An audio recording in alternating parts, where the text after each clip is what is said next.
Coming up on Locked On Dodgers, the Dodgers dropped game 2 to the Padres. The game was dumb and stupid and should be ashamed of itself, but we're going to talk about it anyway. The Dodgers really struggled with runners in scoring position.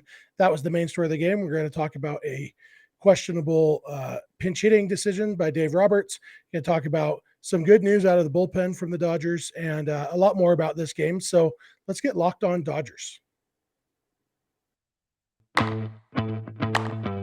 You are Locked On Dodgers, your daily Los Angeles Dodgers podcast. Part of the Locked On Podcast Network, your team every day.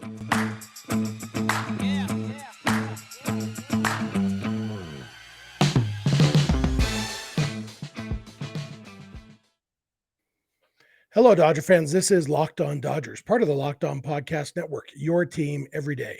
Thank you for making Locked On Dodgers your first listen every weekday morning.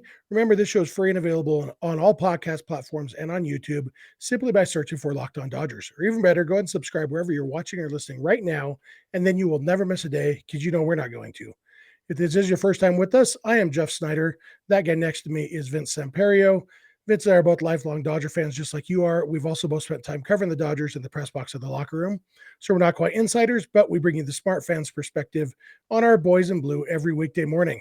And unfortunately, that smart fans perspective today is all about a Dodgers postseason loss. The Dodgers dropped game 2 of the NLDS to the Padres by the same exact score, just flipped as game 1. Dodgers lost 5-3 after winning 5-3 in the first game. And so the series is evened up heading to San Diego. It was a frustrating game. I think frustrating is probably the best word for this, Vince, because the Dodgers had opportunities. They were 0 for 8 with runners in scoring position.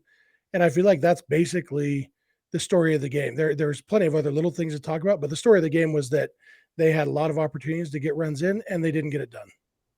Yeah, and there's always the flip side. The Padres also had a lot of runners in scoring position and didn't get them in, but obviously they got more in than the Dodgers. And for the Dodgers, it was one of those where you felt good because they got Darvish. They did what you wanted to do. You got Darvish out before 6 innings. You didn't let him finish 6.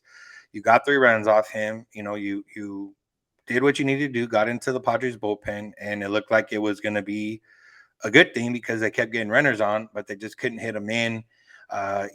Untimely strikeouts, and then things that could have happened in reverse order that would have at least brought in 1 run, like a fly ball to the outfield, instead of with 2 outs, could have been with 1 out. Different things that happened, and it was one even up into the 9th inning when 2 outs, Freddie Freeman hit the double off the wall, and now you're thinking, okay, Will Smith's up, and Will Smith is facing Hayden, and Hayden's not as dominant and as the force that he used to be, and one good swing could tie this game up and at least extend it. And at that point, you got to feel good because the Dodgers still had some of their good arms ready and available, and the Padres maybe not so much. But didn't end up going that way. The Dodgers didn't end up scoring, and it ends up being a frustrating night. And other than maybe a couple relievers that we're going to get into, it was kind of just all around just meh. There was good and bad. Both sides. Trey Turner had some good, but he also, didn't have, he hit one that could have scored a run, or he had a chance to score a run, didn't get it in. Even Mookie Betts still hasn't got a hit, so there's a lot to get into. But yeah, it was just one of those games. Yeah, and you mentioned kind of the order of things in the 5th inning or in the 6th inning, bottom of the 6th. The Dodgers got 1st and 3rd with nobody out against Darvish. Leadoff single for Will Smith, and then it turned into a single for Max Muncy. It was almost a homer, should have been a double, and it was kind of a weird play. Muncy and Smith both thought that Juan Soto had a chance to catch the ball, forgetting that Juan Soto is not much of an outfielder, and Soto didn't catch it. And by the time they knew Soto wasn't going to catch it, Muncy couldn't be sure that Smith was going to be able to go to 3rd, so he didn't get to 2nd. So and that ended up being pretty darn consequential because after the Padres pulled Darvish at that point, they brought in Robert Suarez. He struck out Justin Turner when anything in play would have scored a run for the Dodgers, which would have been at that point it would have been the tying run because the Dodgers were down 4-3 at that point. Turner struck out, and then Gavin Lux hit into a double play. And obviously, if Muncy is on second base, that double play can't happen. That probably gets a run in. So, or things are different. Maybe the Padres are playing infield in, who knows? But and then in the seventh inning, the Dodgers had runners on second and third with one out and bases loaded with two outs. No, yeah, and couldn't get the run in second and third, one out, and like you said, Trey Turner hit that ground ball right at Manny Machado, and then after they intentionally walked Freddie Freeman, Will Smith hit a deep flyout to end the inning. And if you just flip the order of those, if Trey hits the deep flyout, it's a sac fly, and the Dodgers have a run in. And obviously, we on the other side of the ball, Trey Turner, he did hit a home run, but his error cost the Dodgers a run, which ended up being the winning run.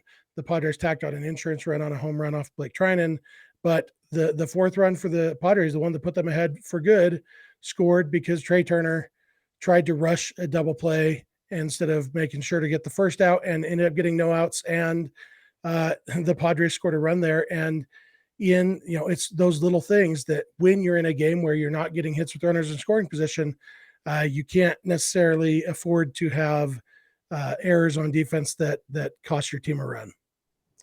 And this is something that we talked about during the season. Dodgers defense, mostly infield defense, had some struggles here and there. They'd have spots where they'd go like a few games and not look that great.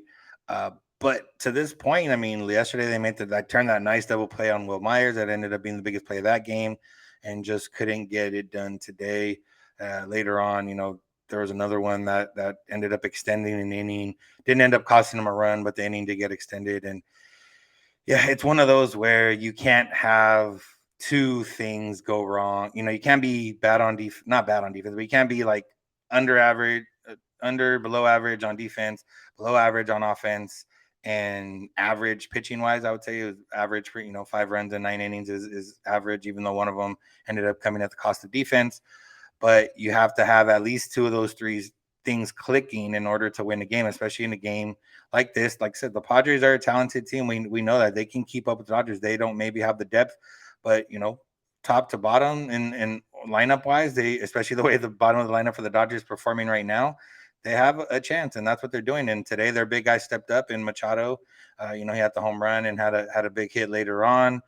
Freddie Freeman had a home run, Trey Turner had a home run, but then they didn't, get the hits when they needed them later on.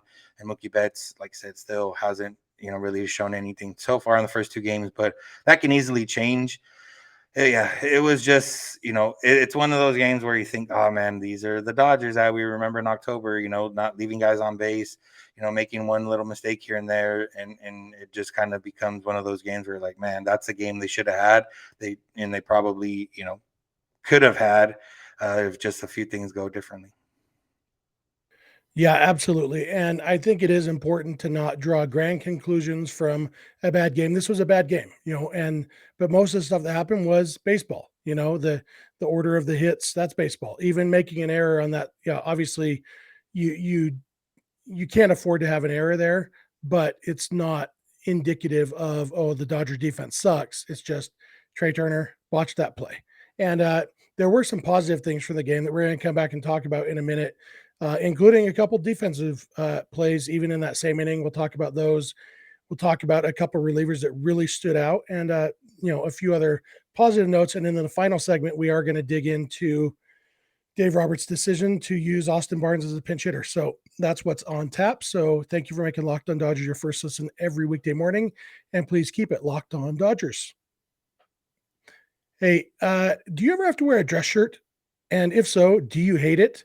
If you answered yes to both of those things, we should be friends, because that's how I feel about dress shirts. I don't like them. They're not comfortable. They don't stay tucked in for me. It's just, I hate them. I hate them. I hate them. And if you feel the same way, the dress shirt is due for a radical reinvention, and Roan stepped up to the challenge. Roan's commuter shirt is the most comfortable, breathable, and flexible shirt known to man, and here's why.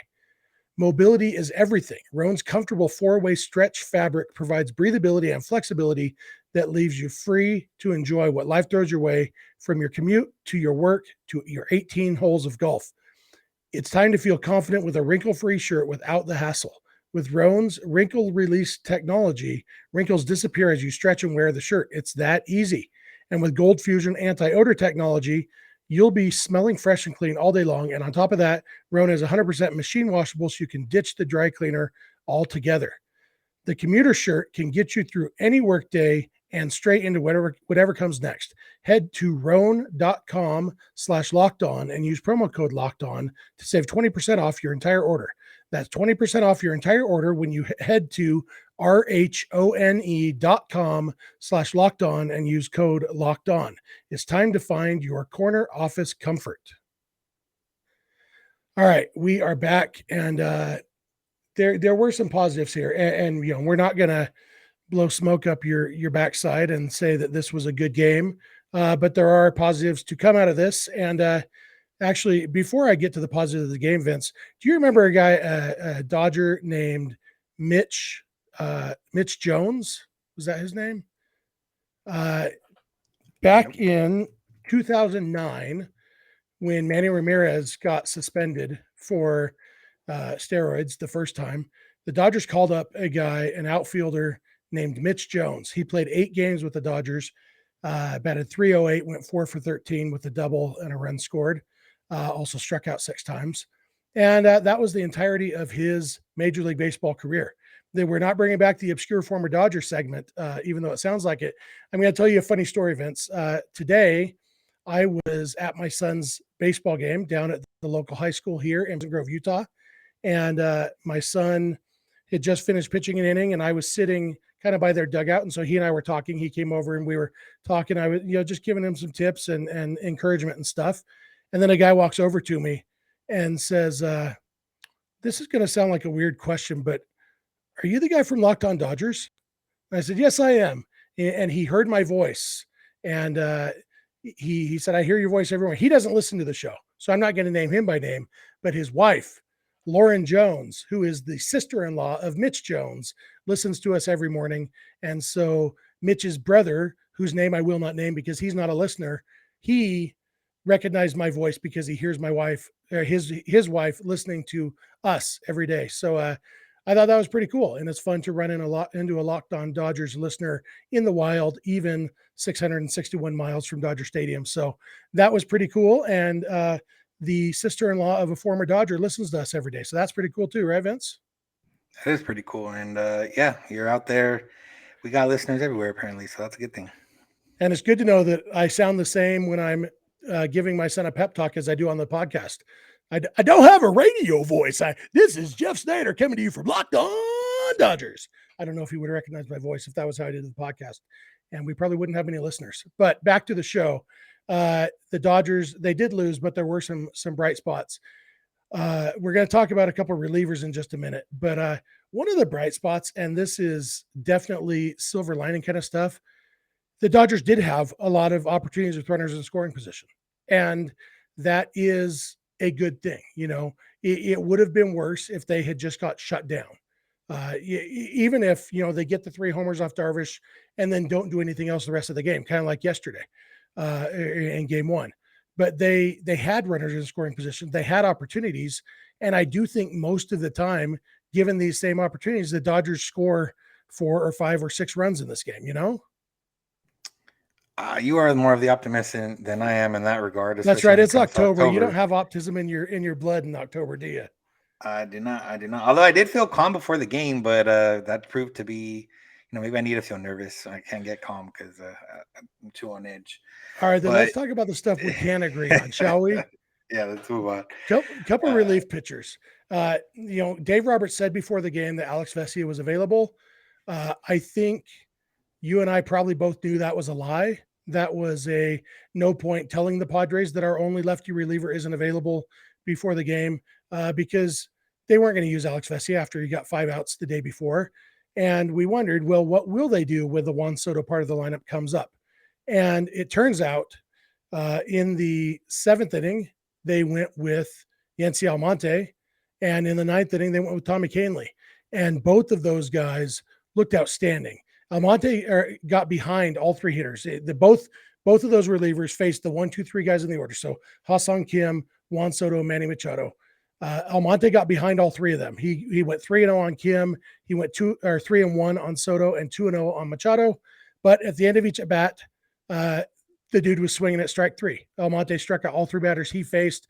His stuff looked ridiculous. And then in the 9th, Tommy Kahnle was even better. He threw 10 pitches and struck out all 3 of those guys. Just his changeup was filthy. It made them look silly. And yeah, I mean, you have to walk away from this feeling really good about where Yency Almonte and Tommy Kahnle are, right? Yeah, I mean, those are the guys that the Dodgers are going to have to count on in order to get big outs and big innings. Vesia being one of those, he did it yesterday. Kahnle being one of those, he did it today. Almonte being one of those, he did it today, and that's a good sign. And to have, it's not always going to work out that way, but to know that these guys have the ability to go in there and go up against 1, 2, 3, doesn't matter, righty, lefty, whatever, and get those outs and do it is good. And especially for a guy. Both of these guys were different, but toward the end of the season, both hurt, finding their way back. Got back very late. Similar, Blake Treinen as well, who looked decent enough other than the home run, and you weren't sure what you were going to get out of Almonte, and you weren't sure what you're going to get out of Kahnle, even though they had shown enough, like 2, 3, 4 appearances toward the end of the season, but that's not enough to be like, oh yeah, I'm all in on them. And to come in and see that's a good sign. And it, really helped out the Dodgers. Obviously, trying to come in and give up that 1 home run, put the game 2 runs instead of 1. And that's a little bit of different mentality when you're up there at the plate and everything else shifts the game. But to know that those are 2 more guys they can count on and that looked really good, and then, Gratterall we'll probably talk about right now as well. He, a little bit of bad luck again and not missing the bats. But when you have guys like Almonte and Kahnle that can miss bats, and then you got Evan Phillips, and then you got Vesia, and these guys are all getting big outs. Now that's a foursome. You throw Chris Martin in there, and that's 5 guys that you can feel like you're comfortable with pretty much at any time of the game. Yeah, absolutely.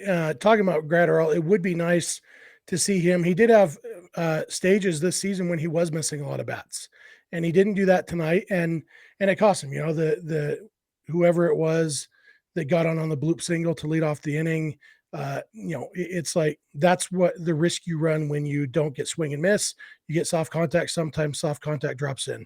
And then the next bit of soft contact was Will Myers' ground ball to Trey Turner that wasn't hit hard enough to turn 2 probably.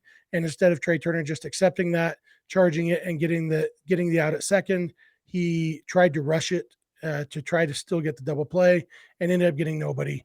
But then after that, another bright side was the defense. The rest of that inning, it was 1st and 3rd, and after an RBI single, it was 1st and 3rd, and 1 out, nobody out. I don't. Anyway, but Trent Grisham was up, and he bunted the ball, a safety squeeze, trying to bunt in Will Myers from third base, and Gratterall charged over towards the third baseline, barehanded the ball like a third baseman going to first base, but instead barehanded and kind of did the sidearm throw to Will Smith at catcher, made a perfect throw. Myers was out at the plate, and that totally changed the complexion of the inning because you've got a guy on third and less than 2 outs, and then you go to nobody on third. It's a huge swing, and then Austin Nola came up and hit a deep fly ball to center field that Cody Bellinger spun around a couple times, got turned around, but ended up making the catch over his shoulder. Great defensive play there. So two plays to get the last 2 outs of that inning that were just outstanding defensive plays. And it was kind of ironic that they came in the same inning that the error that cost them the game, the go-ahead run also came. The defense giveth and the defense taketh away. Yeah, this one wasn't as spectacular, but that's the second time we've seen Cody Bellinger save Gratterall's bacon a little bit in a postseason game against the Padres. And yeah, I tweeted out right after that. That's why he's in the lineup, because Bellinger has not looked good at the plate. He did end up coming up in his next at bat and getting a single that almost started a rally after Mookie got the hit after him. But then, we talked about what happened there already. But yeah, I mean, it's one of those things where he has to make plays like that in order to justify. But again, Trace Thompson's also been in the lineup, and he hasn't done anything other than a couple walks. And then you have Chris Taylor, who at this point you're not entirely sure if he is healthy because of what we'll get into in the next segment. And then you're kind of in a weird spot where, Joey Gallo, maybe you're just hoping for him to run into one at this point. it's all a jumble. If nobody's hitting, then Bellinger deserves to be out there, and that's the reason why. Yep. And we will come back in just a minute and we will talk about the last time that Cody Bellinger's spot in the lineup came up in the order because Bellinger did not take the at bat. Austin Barnes did. We're going to talk all about that. So thank you for making Locked On Dodgers your first listen every weekday morning, and please keep it Locked On Dodgers. All right, Vince, we are back for one last segment. And in the bottom of the eighth inning, the Dodgers had runners on first and second with 2 outs. And Trace Thompson had just walked to make it first and second with 2 outs. The Dodgers at this point were down 5-3 because Trinan had given up a solo homer to Jake Cronenworth in the top of the eighth inning. Dodgers down by 2, and the Padres went to Josh Hader, brought him in. I guess they brought him in before Hader walked Thompson. But anyway, so Hader's in the game, and Cody Bellinger's spot in the lineup came up. And Cody Bellinger did hit a home run off Josh Hader once back in, I think it was Easter Sunday of 2019. At the time, Cody Bellinger was the best hitter in baseball. Cody Bellinger is currently not the best hitter in baseball. And so Dave Roberts made the correct decision to pinch hit for Cody Bellinger. The question was, well, who shall we pinch hit for him with? And, Joey Gallo obviously is not an option. He's a left-handed hitter who strikes out a lot. He was not going to do anything against Josh Hader. So your 3 options, your other 3 bench players are Chris Taylor, who hasn't played in a major league game since September 30th and strikes out more than almost anybody in baseball. Miguel Vargas, a rookie who is on the roster because you like his hit tool, but also batted 170 in the big leagues this year and has never had a postseason plate appearance. And Austin Barnes, who is Austin Barnes, and did have his best offensive season in 5 years this year, but that best offensive season was still a 94 OPS plus. He's still not a good hitter. And Dave Roberts went with Austin Barnes. Barnes flied out to center to end the inning and the threat. And after the game, Dave Roberts said that basically he liked Barnes's swing path more against Hader. Roberts didn't come out and say these words, but what he was saying was, there's no way in the world Chris Taylor wasn't going to strike out against Josh Hader. And I trusted Austin Barnes to at least put the ball in play, and maybe something good will happen and fall in. And at the time that Barnes was coming up, it seemed really weird to me. And it still did, even after the explanation. I understand the explanation, and I agree that Chris Taylor, there's probably like a 99.100% chance that he would have struck out against Josh Hader.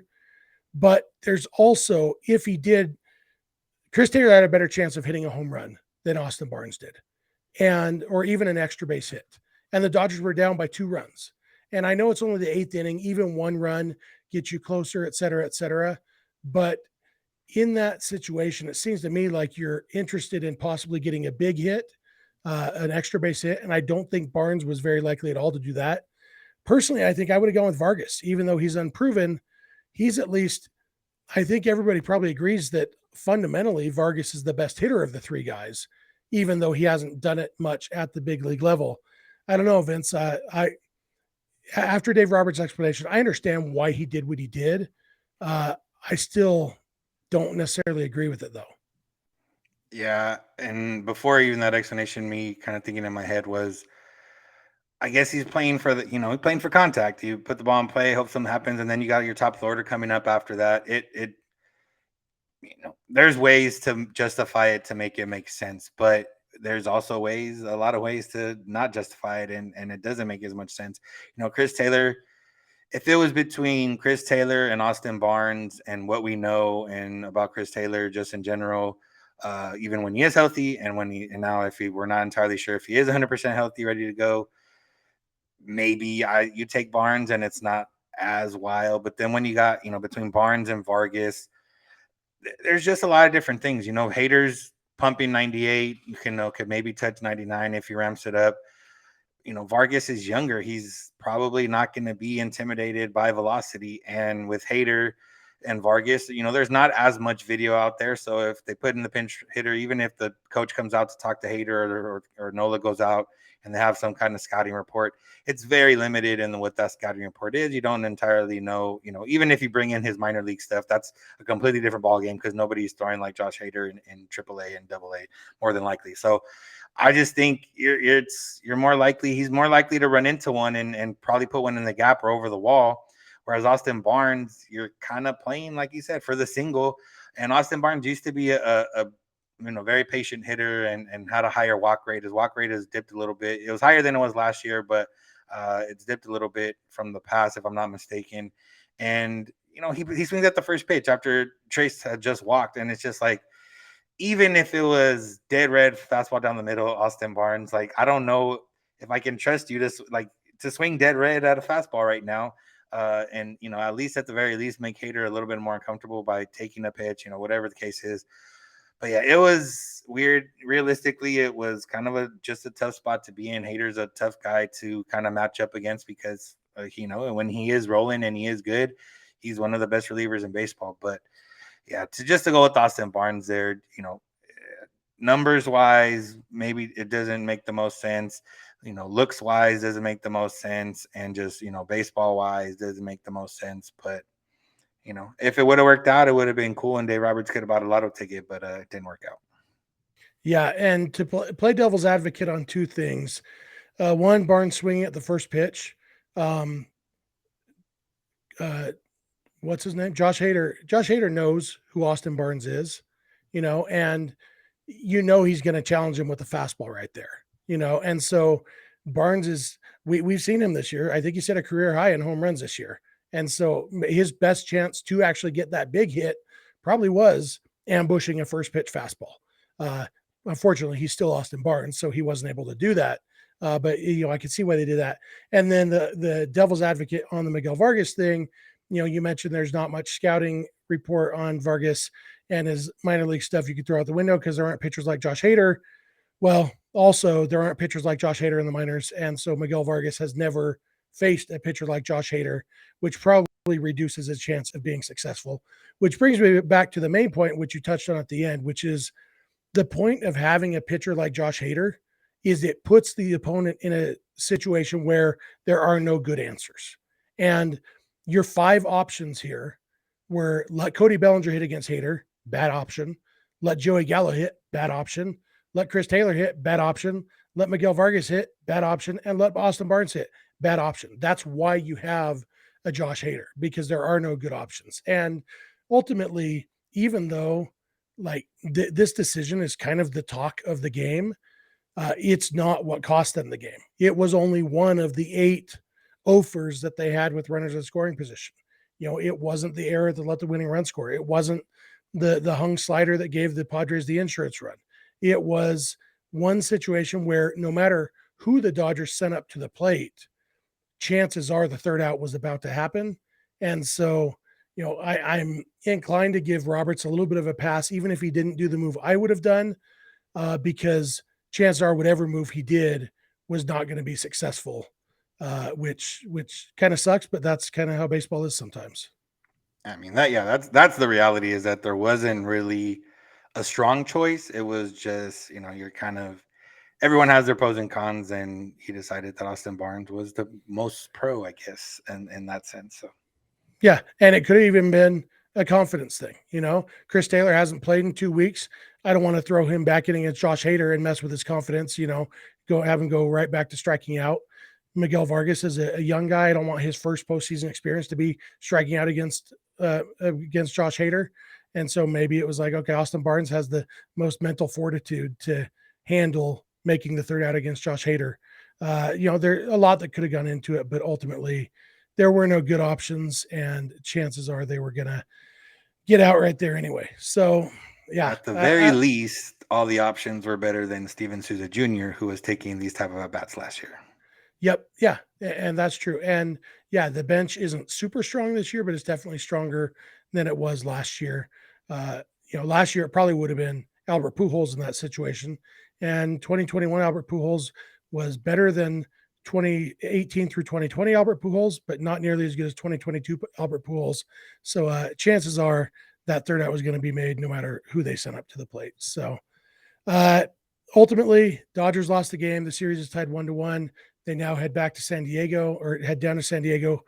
They have a day off on Thursday, so game 3 will be on Friday.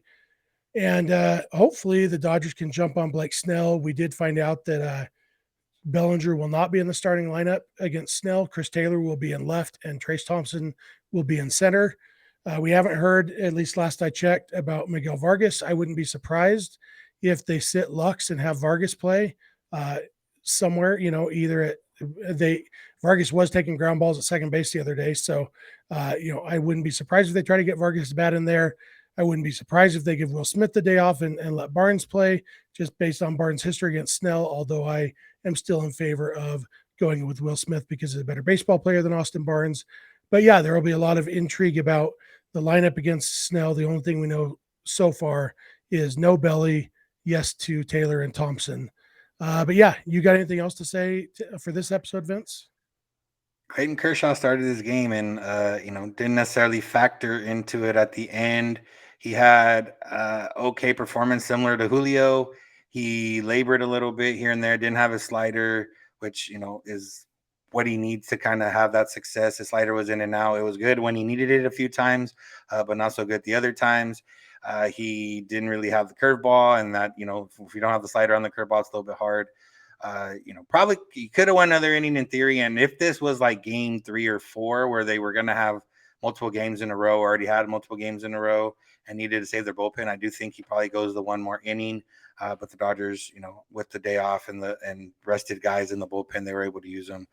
So yeah, it was just, at the end of the day, him and Darvish essentially threw the same line. So it was kind of a wash, and it came down to everything that we talked about anyways.